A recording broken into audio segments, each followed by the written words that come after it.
El teléfono sonó justo cuando el sol se hundía en el Atlántico, tiñendo de cobre las olas que rompían contra las rocas. En Finisterre, el viento de la tarde huele a sal, a algas y a memoria.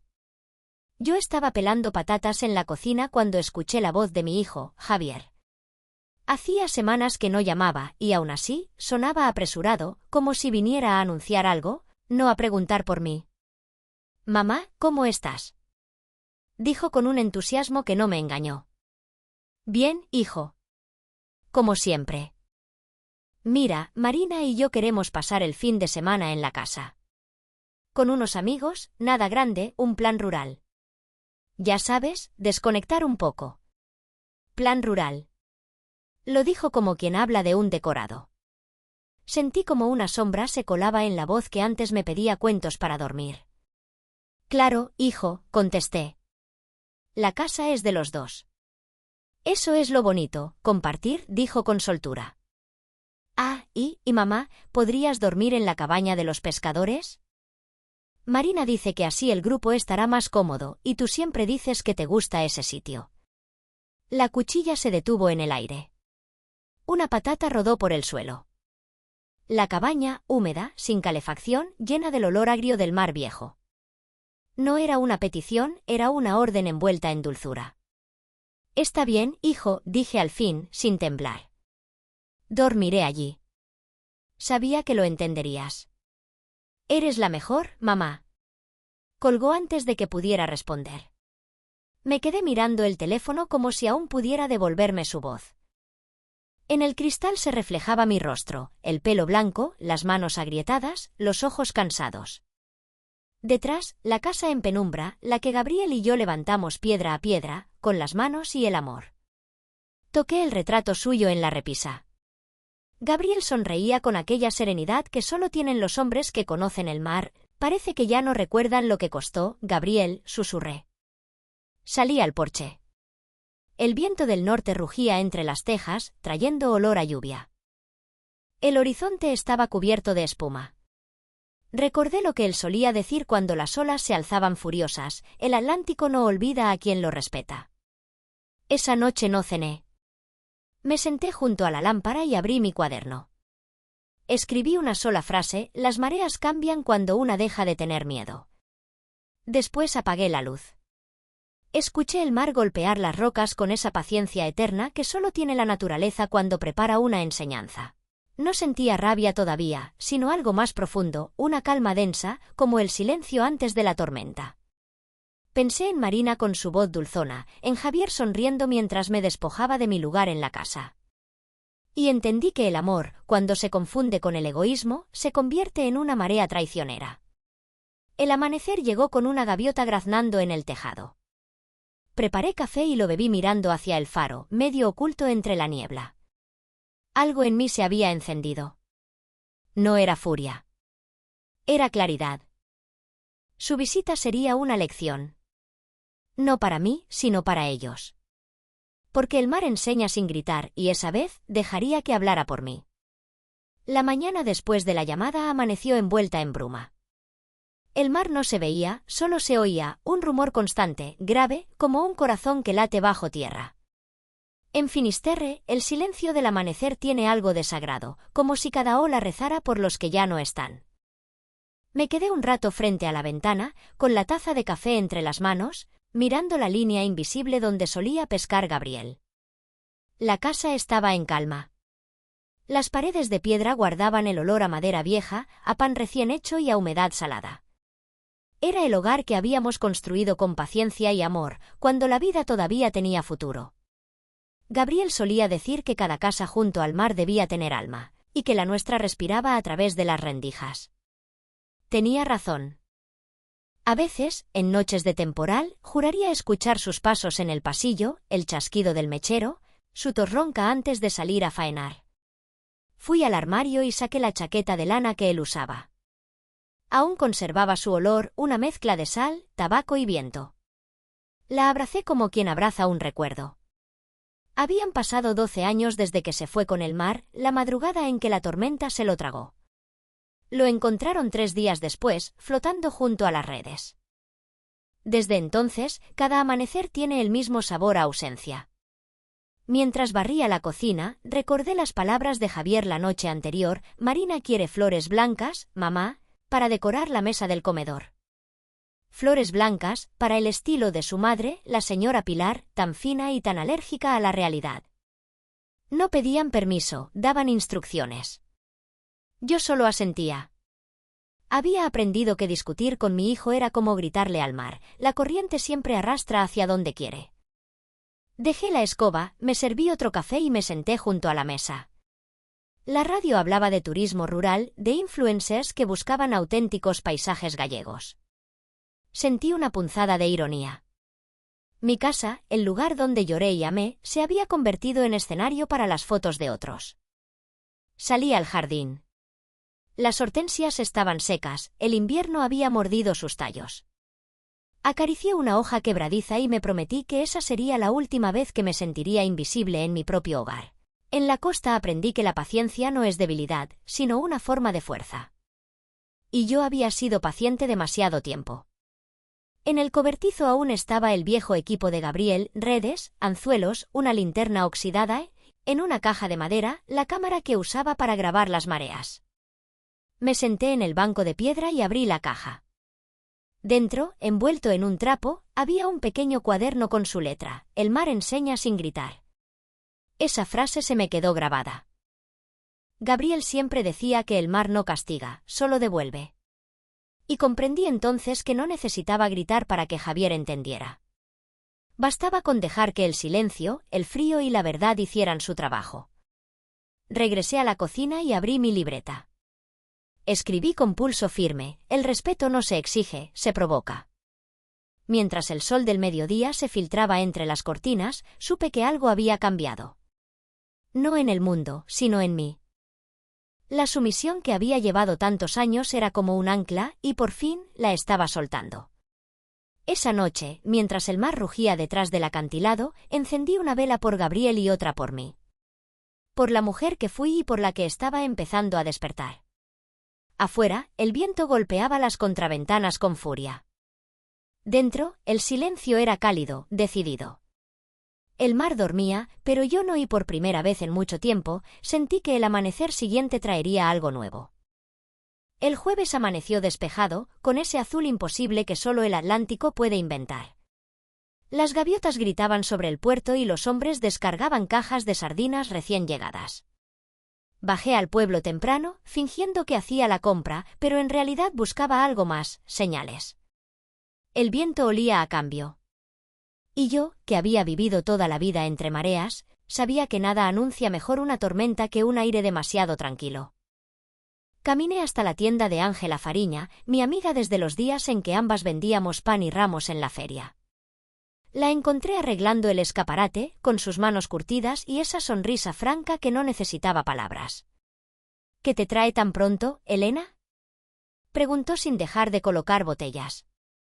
Un fin de semana rural, según mi hijo, respondí, y la palabra se me atragantó como espina de pescado.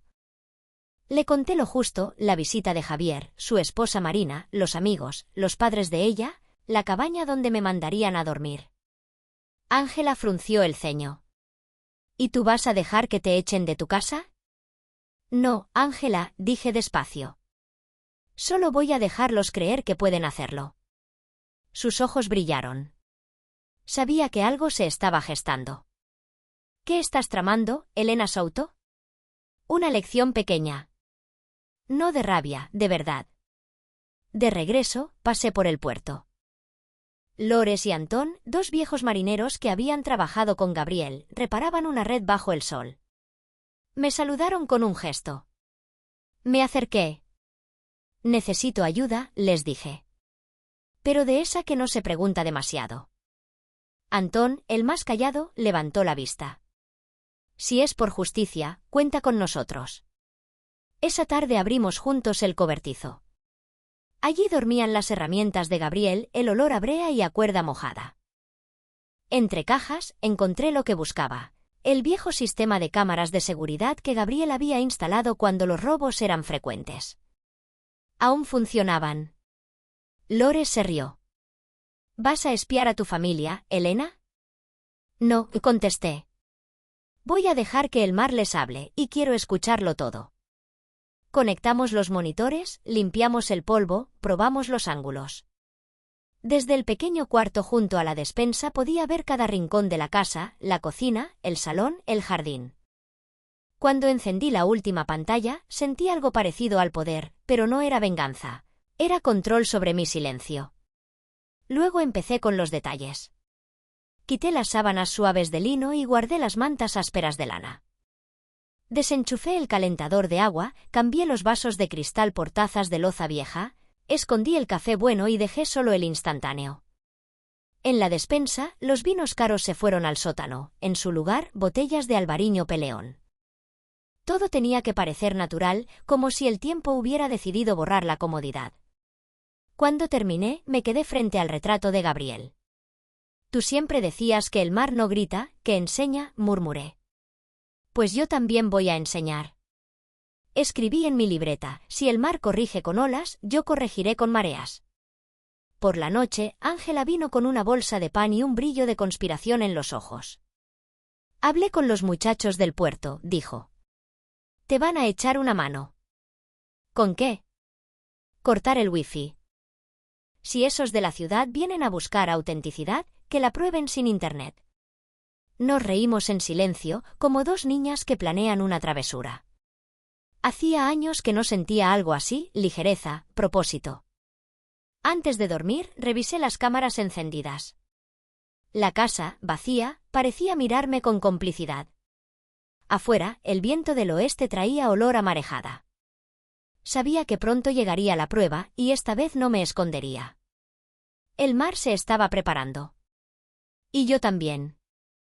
El viernes amaneció con un cielo tan blanco que parecía no tener fondo. El viento arrastraba olor a salitre y algas muertas.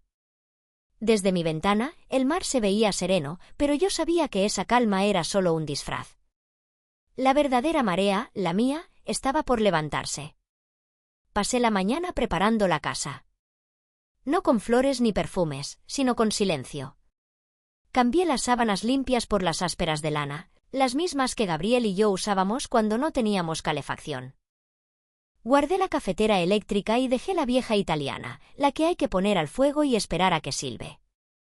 En la nevera escondí los quesos y jamones, y en su lugar coloqué sardinas en lata y pan duro, pan de verdad, el que huele a horno y a humo. El agua caliente quedó accidentalmente fuera de servicio. Colgué un cartel en el baño, cuidemos el mar, duchas frías para un planeta limpio.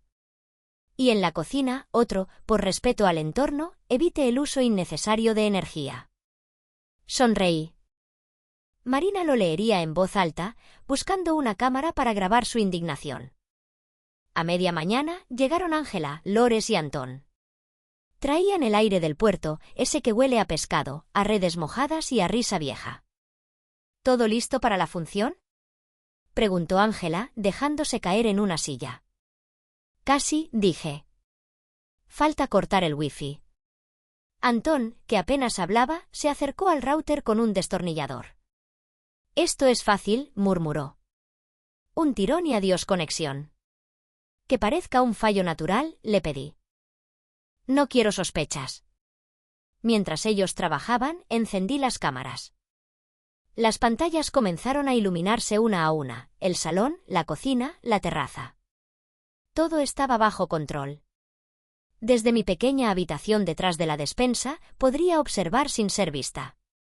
No por venganza, sino por justicia. Cuando terminaron, abrimos una botella de vino barato.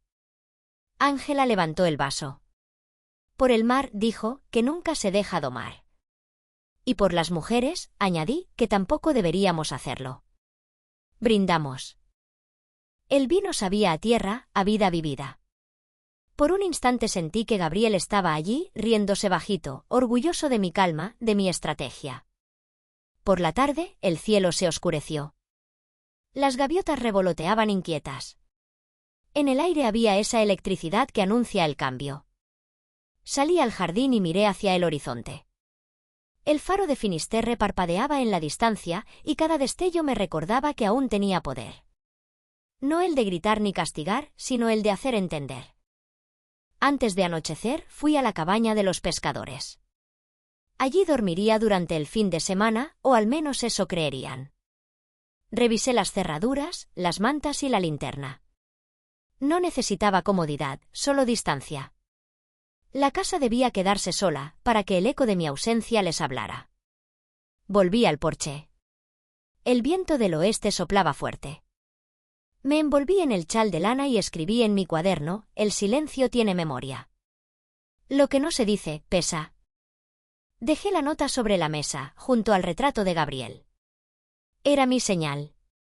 Mañana llegarían los coches, las risas, las cámaras, el falso encanto. Y yo no estaría allí para disculparme por su incomodidad. Antes de dormir, Ángela me abrazó con fuerza. No te arrepientas, Elena. No lo haré, le prometí. Lo único que lamento es no haber aprendido antes que el respeto no se ruega. Cuando cerré la puerta, el mar rugía con voz profunda. No de ira, sino de aprobación. En Finisterre, el mar sabe cuando una mujer se levanta. Y aquella noche, el mar y yo estábamos despiertos. El sábado, poco antes del mediodía, el rugido de 3 motores rompió la quietud del pueblo. Desde la colina, vi cómo los coches negros avanzaban por el camino de grava levantando una nube de polvo que parecía ajena a la humildad del paisaje. Eran ellos. Javier, Marina, y los padres de ella, Pilar y Ramiro. 4 figuras de ciudad, relucientes, diminutas contra la inmensidad del mar. Me quedé quieta junto al muro del jardín, invisible entre los geranios. Desde allí los vi bajar con sus chaquetas claras, sus gafas de sol, sus risas nerviosas. Marina fue la primera en hablar. «Dios mío, qué luz», exclamó sacando el móvil. «Esto es perfecto para grabar». Javier la seguía con esa sonrisa de quien no sabe si está orgulloso o avergonzado. Detrás, Pilar caminaba con paso de reina, oliendo a perfume caro y desdén. Ramiro arrastraba una maleta y miraba alrededor con gesto de turista aburrido. «Aquí huele a mar», dijo ella con una mueca. «Estamos en Finisterre, mamá», respondió Marina sin levantar la vista del teléfono. «Se supone que huela a eso». Yo contuve la risa. Ni el mejor guión habría descrito mejor el contraste. Marina abrió la puerta con la llave que Javier le había dado semanas antes. La casa los recibió con ese aire frío de piedra húmeda y verdad. En cuanto cruzaron el umbral, supe que el silencio empezaba a hacer su trabajo. «¿Dónde está mi madre?», preguntó Javier mirando alrededor. «En la cabaña, supongo», respondió Marina distraída. La cámara en mi cuarto mostraba la escena en detalle. Ellos explorando, tocando mis cosas, abriendo armarios. Pilar levantó una manta de lana. «Esto pica». «Es artesanal, mamá», replicó Marina, intentando mantener la sonrisa ante la cámara. «Queremos mostrar cómo vive la gente auténtica». «Auténtica». Esa palabra me ardió como sal en la lengua. Minutos después, el primer problema llegó: no había wifi. Marina apretaba el router con furia. «Debe de estar roto». «Javier, llama a tu madre». Él marcó mi número. Yo, desde el hostal de Muxía, observaba la llamada sin responder. Que escuchara el silencio. «Nada, no contesta», dijo él. «¿Y ahora qué hacemos?», preguntó Pilar. Yo sin mi té, sin conexión, sin calefacción. «Esto es un castigo». Ramiro soltó un suspiro resignado. «Pues disfruta del paisaje, mujer. No todos los días se ve el fin del mundo». Marina intentó grabar un vídeo. Su sonrisa se torció al notar la luz gris del cielo y el viento despeinando su cabello. «No se ve bien», murmuró. «Todo parece triste». Desde la pantalla, yo la observaba tropezar con la realidad. El Atlántico no se deja capturar por filtros. A la hora de comer, Javier abrió la despensa. Solo hay sardinas y pan duro. «Esto es una broma», exclamó Pilar. «Autenticidad, mamá», repitió Marina, con una mueca amarga. El viento rugía en las chimeneas y hacía vibrar las contraventanas. Las risas del comienzo se apagaron. La incomodidad creció como una marea lenta. Cuando cayó la tarde, Marina se envolvió en una manta y salió al porche. Javier la siguió. «No entiendo por qué mamá no nos avisó», dijo él. «Quizás quiso que sintiéramos la experiencia completa, ¿no?», respondió ella, sarcástica. En la pantalla los vi callarse. Solo el sonido del mar llenaba el espacio entre ellos. Esa noche, ya en mi hostal, me quedé mirando las grabaciones. Los cuatro, cenando en silencio, cada uno perdido en su incomodidad. El mar rugía afuera y la casa entera parecía observarlos. Escribí en mi libreta: la soberbia es como la marea alta, cuando se retira, deja todo al descubierto. Apagué las luces. El plan había comenzado a hablar por mí. El domingo amaneció gris y ventoso. Desde mi habitación en el hostal de Muxía, escuchaba el rugido del Atlántico chocando contra las rocas. Abrí la pantalla del portátil donde las cámaras mostraban cada rincón de mi casa. La imagen era perfecta: la cocina en penumbra, el salón desordenado, los rostros de mis huéspedes urbanos intentando sobrevivir a su propio experimento rural. Pilar fue la primera en levantarse. Llevaba una bufanda de seda y unas zapatillas que no conocían barro. Miró alrededor con una mezcla de fastidio y desconcierto. «No hay calefacción, Ramiro», dijo mientras se frotaba los brazos. «Esta casa está helada». «Ponte otra manta», respondió él sin mirarla, intentando encender la chimenea con el manual en la mano. «Esto parece del siglo pasado». En la cocina, Marina buscaba señal en su teléfono, levantando el brazo como si el aire pudiera darle cobertura. «No hay wifi, no hay red, no hay nada», se quejaba. «Esto es el fin del mundo». Javier, con gesto cansado, se encogió de hombros. «Es Finisterre, literalmente». La ironía no la hizo reír.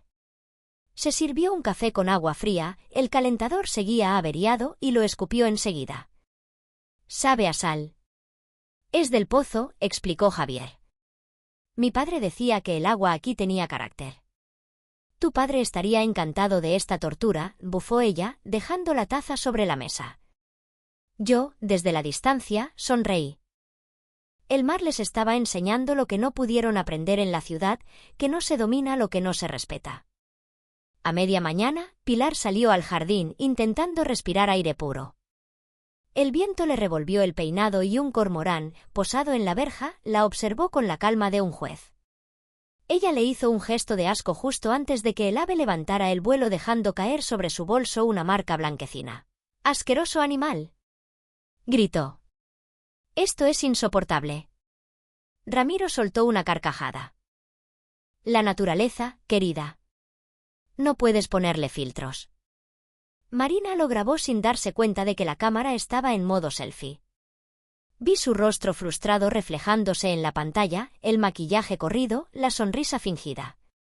Era como si la casa le devolviera la verdad que ella no quería ver. Javier, mientras tanto, intentaba mantener la paz. «Mamá no tiene culpa de nada», decía. «La casa es vieja, está como siempre». «Pues dile a tu madre que modernice», respondió Pilar, secándose con una servilleta. «Si quiere recibir visitas, que lo haga como la gente normal». Mi hijo calló. Esa frase lo hirió, lo vi en su mirada perdida hacia la ventana. Por primera vez, pareció recordar algo, quizás el olor a pan que yo horneaba, o las tardes en que jugábamos a mirar el faro desde la colina. Una sombra de culpa le cruzó la cara. La tarde cayó lentamente, envuelta en un viento que hacía crujir las paredes. En el monitor vi a los cuatro cenar sin hablar, envueltos en mantas. El mar rugía como un animal viejo, y cada ola parecía pronunciar su sentencia: «Escucha». Antes de dormir, Marina grabó un último vídeo. «A veces los lugares hermosos son también los más duros», dijo frente a la cámara. «Hoy entendí que no todo se puede controlar». Cuando terminó, se miró en la pantalla y por primera vez, no sonrió. Cerré el ordenador. Me serví una copa de vino y escribí en mi cuaderno: «El mar no castiga, devuelve lo que uno deja en él». Y ellos han venido a mirarse en su espejo. Afuera, el viento del noroeste trajo el presagio de lluvia. Todo marchaba según la corriente. El mar hablaba. Y ellos empezaban, por fin, a escuchar. La noche cayó sobre Finisterre con un rugido que hizo temblar las ventanas. Desde mi habitación en el hostal, el viento se colaba por las rendijas como un animal impaciente. Afuera, el faro parpadeaba entre la niebla y yo observaba las imágenes en las pantallas, hipnotizada por el poder del mar. Adentro, en mi casa, la tormenta comenzaba también, pero no solo en el cielo. La cámara del salón mostraba a Javier encendiendo una vela. Marina y sus padres estaban alrededor de la mesa, envueltos en mantas, sin cobertura ni luz eléctrica. El temporal había cortado la corriente.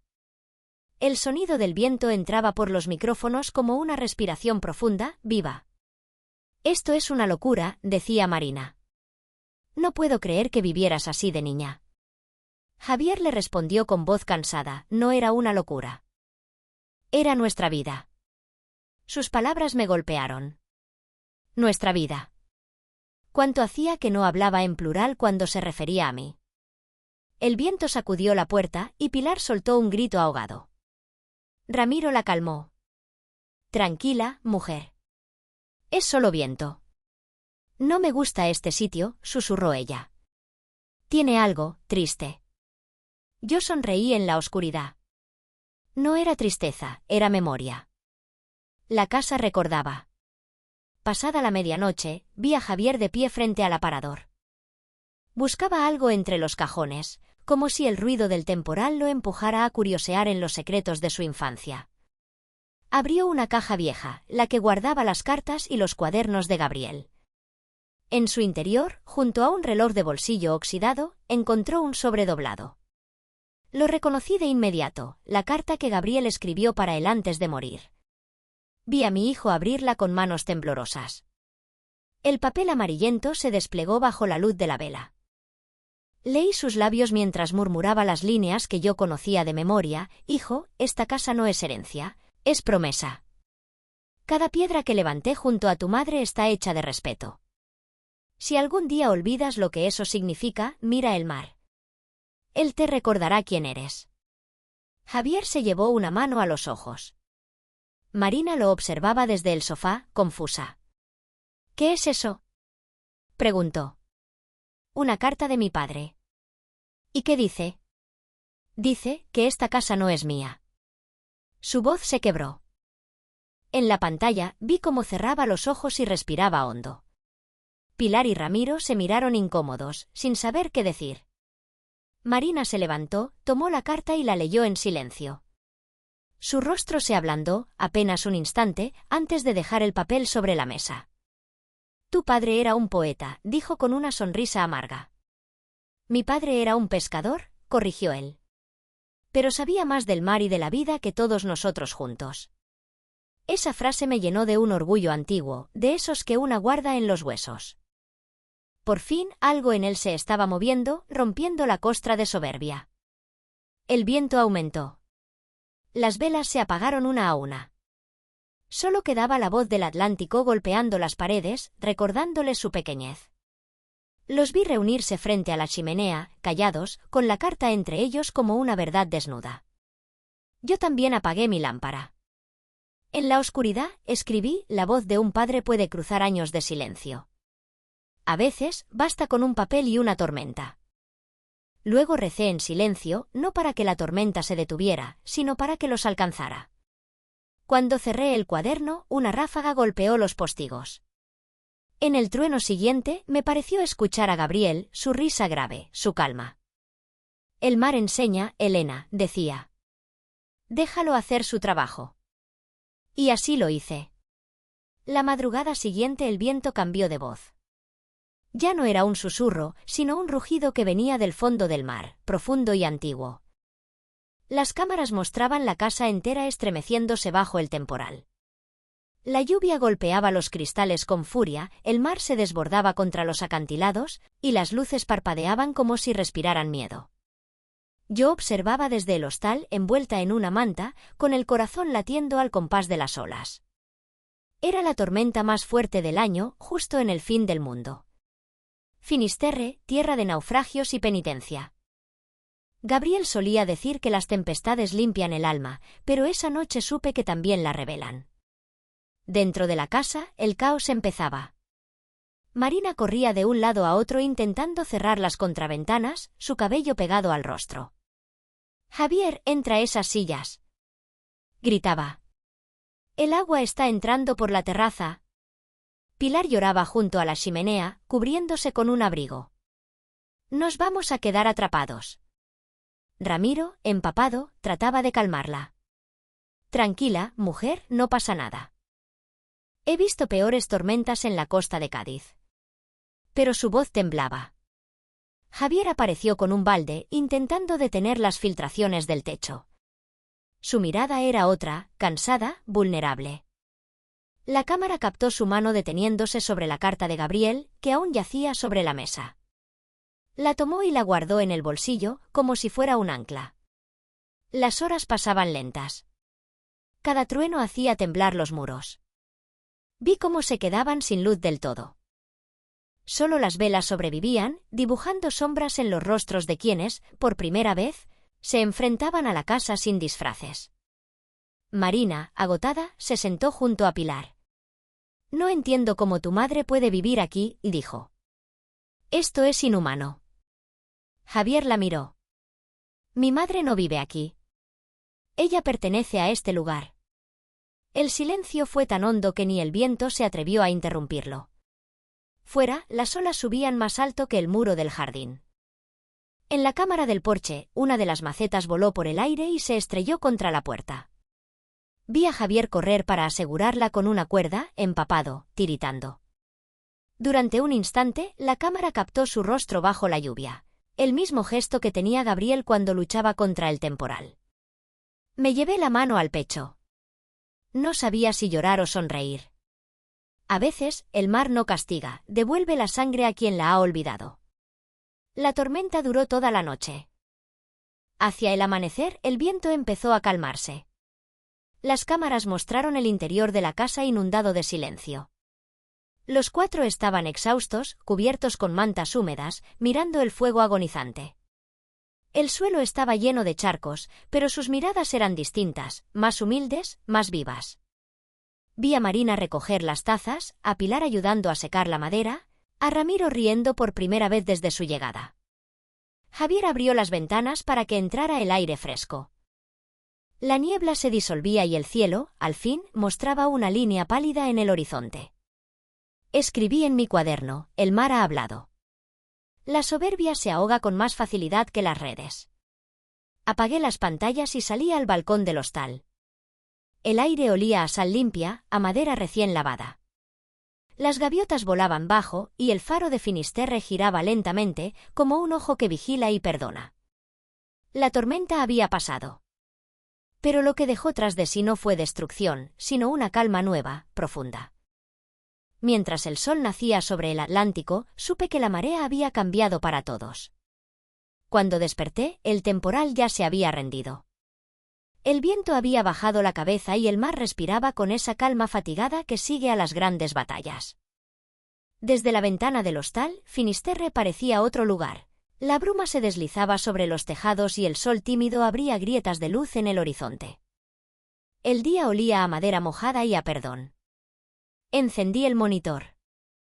La casa se veía revuelta, como si hubiese pasado por ella un recuerdo en forma de huracán. Los muebles cubiertos con mantas húmedas, las cortinas pegadas a los cristales, los charcos reflejando el amanecer. Pero lo que más me impresionó fueron ellos, mis huéspedes transformados, más humanos, más pequeños frente a la inmensidad que los había golpeado. Javier estaba en la cocina, preparando café en la vieja cafetera italiana. El vapor salía débil, pero constante. Marina, con el pelo enredado y sin maquillaje, barría el suelo con una escoba torpe. Pilar tendía ropa mojada junto al fuego, y Ramiro, que hasta entonces solo había sabido mandar, la ayudaba sin decir palabra. No había gritos ni quejas. Solo silencio, ese silencio que cura. A través de las cámaras, oía a Javier decir, nunca había visto el mar así. Parece vivo. El mar siempre está vivo, respondió Ramiro. Nosotros somos los que dormimos. Marina se detuvo, apoyada en la escoba. Ayer pensé que nos mataría. Y ahora, no sé por qué, me siento agradecida. Nadie contestó, pero todos asintieron. Era la primera vez que hablaban sin pretensión, sin máscaras. Me quedé observándolos largo rato. Aquel era el milagro que yo buscaba, no el castigo. La lección no venía de mí, sino del Atlántico. Yo solo había abierto la puerta. Cuando el sol estuvo más alto, bajé al puerto. Lores y Antón estaban reparando redes. Me saludaron con una sonrisa cómplice. ¿Y? Preguntó Lores. ¿Funcionó la marea? Funcionó, respondí. Pero no como esperaba. Antón asintió. El mar enseña sin matarse con nadie, Elena. Solo te muestra lo que eres. De camino al hostal, el aire olía a algas frescas y pan. Compré una hogaza en la panadería de Maruxa y subí con ella en una cesta. El simple gesto me devolvió algo que creía perdido, la paz de los días sencillos. Volví a mirar las pantallas. Los vi comiendo juntos, riendo tímidamente, compartiendo pan y café. Pilar, incluso, tarareaba una melodía antigua. En un rincón, Marina colgaba toallas al sol y, al hacerlo, se detuvo frente al retrato de Gabriel. Pasó los dedos sobre el marco y susurró algo que no pude oír. Tal vez una disculpa, tal vez una pregunta. Javier salió al jardín y levantó la vista hacia el cielo despejado. Durante un momento, su rostro tuvo la misma expresión que el de su padre cuando miraba el horizonte, ese respeto silencioso ante lo que no se puede dominar. Vi cómo abría la mano y dejaba caer algo al suelo. Cuando la cámara enfocó, reconocí el sobrevacío de la carta de Gabriel. La había soltado al viento. Me llevé la mano al corazón. Había entendido. Esa tarde, apagué el ordenador. No necesitaba mirar más. El mar había hablado, y mis heridas comenzaban a secarse con la misma brisa que ahora jugaba con las cortinas del hostal. Antes de dormir, escribí: las tormentas no destruyen, limpian. Lo que sobrevive después de ellas, merece quedarse. Cerré el cuaderno y escuché, a lo lejos, el rumor sereno de las olas. Por primera vez en muchos años, no me sentí sola. 2 días después de la tormenta, el sol volvió a caer dorado sobre los acantilados de Finisterre. El aire olía a hierba húmeda y a pan recién horneado. Desde el puerto subía un murmullo alegre. Los hombres regresaban con las barcas reparadas y las mujeres preparaban comida al aire libre. La vida, obstinada, seguía su curso. Esa mañana, los vecinos creyeron que yo aún estaba en la casa y decidieron acercarse a ayudar.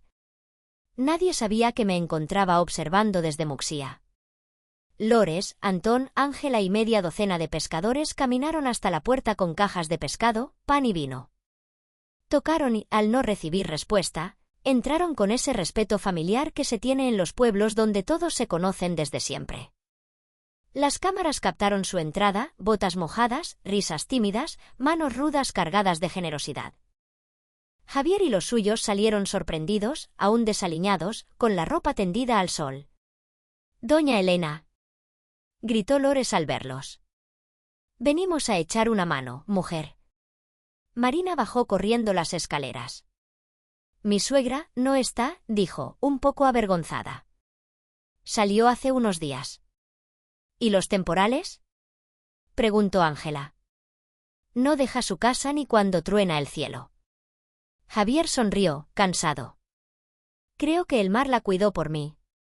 El comentario rompió la tensión. Antón soltó una carcajada. «Pues el mar hizo buen trabajo». «¿Les ayudamos a limpiar?». Y sin esperar respuesta, los hombres se pusieron manos a la obra. Sacaron agua con cubos, fregaron, cortaron leña, avivaron el fuego. Las mujeres, mientras tanto, extendieron manteles en el jardín y comenzaron a preparar una caldeirada de pescado. En poco tiempo, el aire se llenó de olor a ajo, laurel y vino blanco. Marina observaba fascinada. Pilar intentó protestar, pero Ángela la interrumpió con una sonrisa.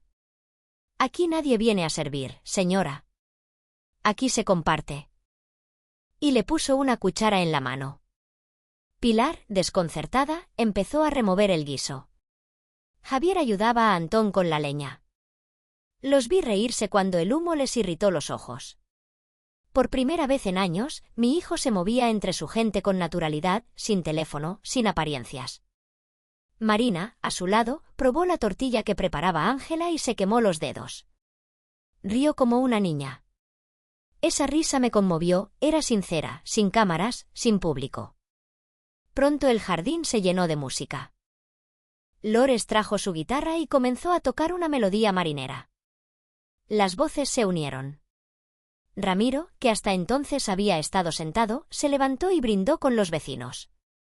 Por la casa que resistió y por las manos que saben vivir de verdad. Los aplausos resonaron como una bendición. Marina tomó una foto, pero no para subirla a ningún sitio, simplemente la guardó. Pilar abrazó a Ángela, agradecida. Javier, de pie junto al muro, miraba el horizonte. Su expresión era serena, distinta. El mar, al fondo, reflejaba la luz como un espejo. Yo, desde la pantalla, no pude evitar llorar. No de tristeza, sino de alivio. Aquella imagen valía más que cualquier venganza, la ciudad y el mar, por fin reconciliados. Mi casa respiraba otra vez, llena de voces, de humanidad. Cuando los pescadores se despidieron, dejaron sobre la mesa una cesta con pan, sardinas y flores del campo. Marina las colocó en un jarrón de barro. Creo que ahora sí entiendo lo que tu madre quería enseñarnos, le dijo a Javier. Él asintió. El mar no perdona, pero tampoco guarda rencor. Solo te obliga a escuchar. Apagué la cámara. No necesitaba mirar más. Esa lección estaba completa. Esa noche, mientras el sol se hundía en el Atlántico, escribí en mi cuaderno, donde hay pan compartido, el orgullo se disuelve como sal en el agua. El mar rugió suave, como si aprobara la frase. Y supe que, sin decir palabra, había ganado. Una semana después de la tormenta, regresé a Finisterre. El cielo estaba despejado y el olor del mar me recibió como un abrazo antiguo. Caminé despacio por el sendero que lleva a la casa, el mismo que tantas veces recorrí con Gabriel cuando aún soñábamos con envejecer allí, mirando las mareas cambiar. Las piedras húmedas brillaban bajo el sol y cada paso resonaba como un latido. Cuando crucé el portón, todo estaba distinto. No porque la casa hubiese cambiado, sino porque respiraba de otro modo. Las ventanas abiertas, las risas a lo lejos, el olor a pan y a madera recién secada. Javier estaba en el jardín, reparando una verja junto a Ramiro. Me vio y se quedó inmóvil, como si el tiempo se le detuviera en los ojos. Marina salió tras él, con un delantal y el cabello recogido. «Mamá», susurró mi hijo, apenas una palabra. No respondí. Avancé hasta el porche, toqué la barandilla. La madera estaba húmeda, viva. El mar les dio trabajo, dije. Marina asintió, nerviosa. Intentamos arreglar lo que el viento rompió. No queríamos que volvieras y lo vieras así. Los miré a los tres, agotados, sinceros. Pilar apareció detrás, con un ramo de hortensias. Perdónanos, Elena, dijo. No entendimos. No sabíamos lo que esta casa significaba. Su voz era temblorosa y por primera vez no sonó altiva. Nadie lo sabe hasta que la casa te habla, respondí. Entré. Las paredes olían a humo y limpieza. Sobre la mesa estaba el retrato de Gabriel, limpio, en su sitio. Marina había puesto junto a él una vela encendida. No pregunté por qué. Me senté en la vieja silla del comedor, la que guarda el molde de mi cuerpo, y respiré hondo. Javier se acercó. Mamá, he estado pensando, yo también, lo interrumpí. Y creo que ha llegado el momento de tomar una decisión. Ellos se miraron. El silencio se llenó del sonido del mar golpeando las rocas, ese ritmo que acompaña a toda conversación importante en esta costa.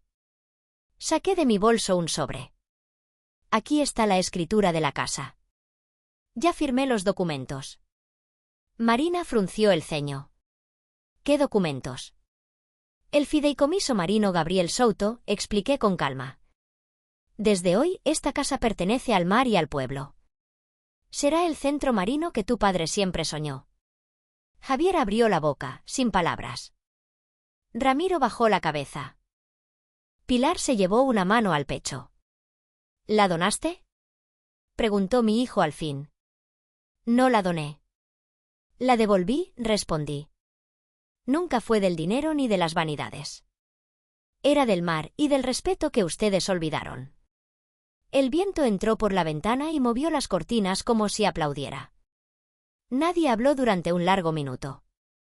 Marina fue la primera en romper el silencio. «¿Entonces, te vas?» «No. Me quedo en Finisterre. Pero esta casa ya no es mi refugio, sino un faro para otros».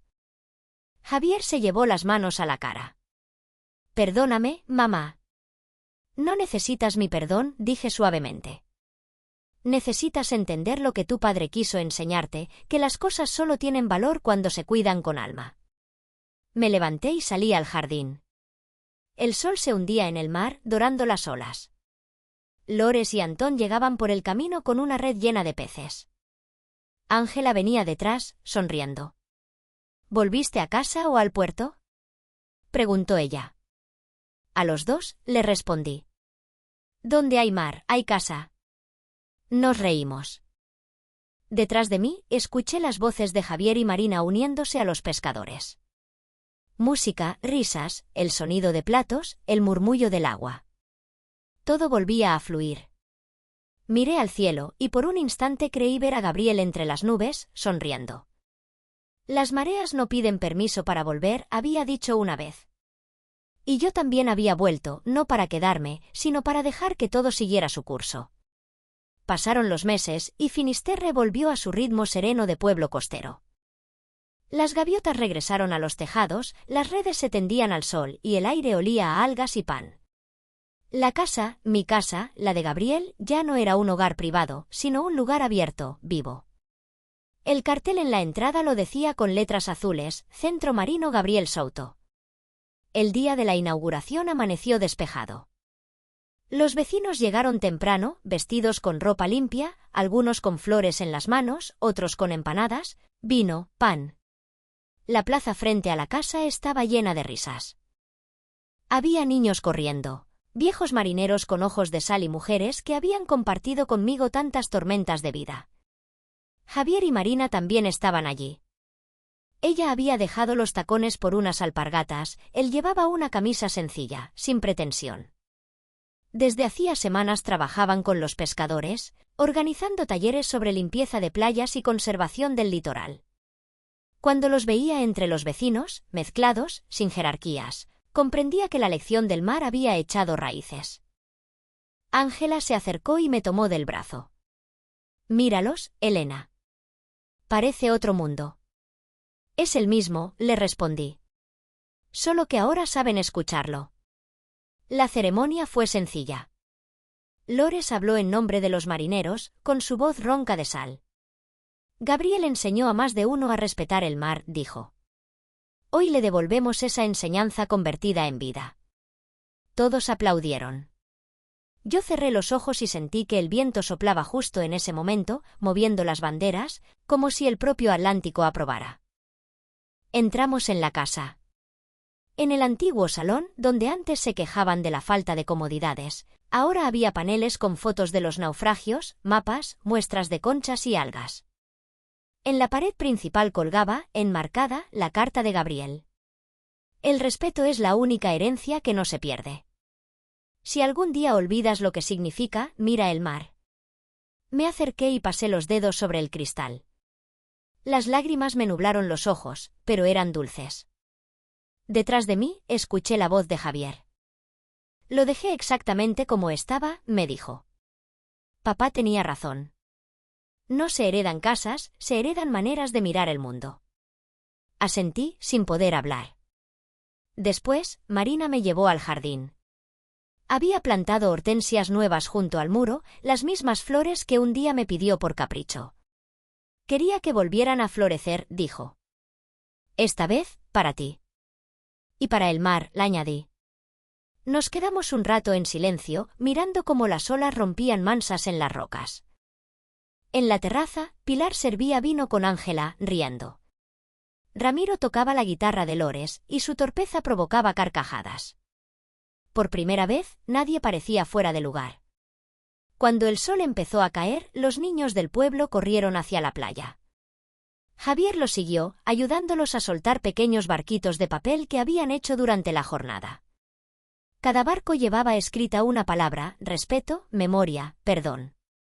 Los vi alejarse sobre el agua, balanceándose hasta perderse entre las olas. ¿Sabes qué pensé al verlos?, dijo Javier volviendo hacia mí. Que la vida también es eso, soltar lo que se ama y confiar en que las corrientes lo lleven a buen puerto. Eso lo aprendiste de tu padre, le respondí. Y de ti, mamá. El atardecer pintó el mar de oro. Me senté en el banco de piedra y abrí mi cuaderno. Escribí despacio, sin apuro: ser dueña del mar no es poseerlo, es escucharlo. Cerré el cuaderno y lo dejé sobre la mesa del centro, junto a una caracola que guardaba desde que Gabriel la recogió en su primera pesca. El sonido del viento entró por la ventana, trayendo consigo la risa del pueblo, el rumor de las olas, la promesa de continuidad. El sol se hundió en el horizonte, y por un instante todo quedó suspendido: la casa, la costa, el aire. El mar respiró. Y yo respiré con él.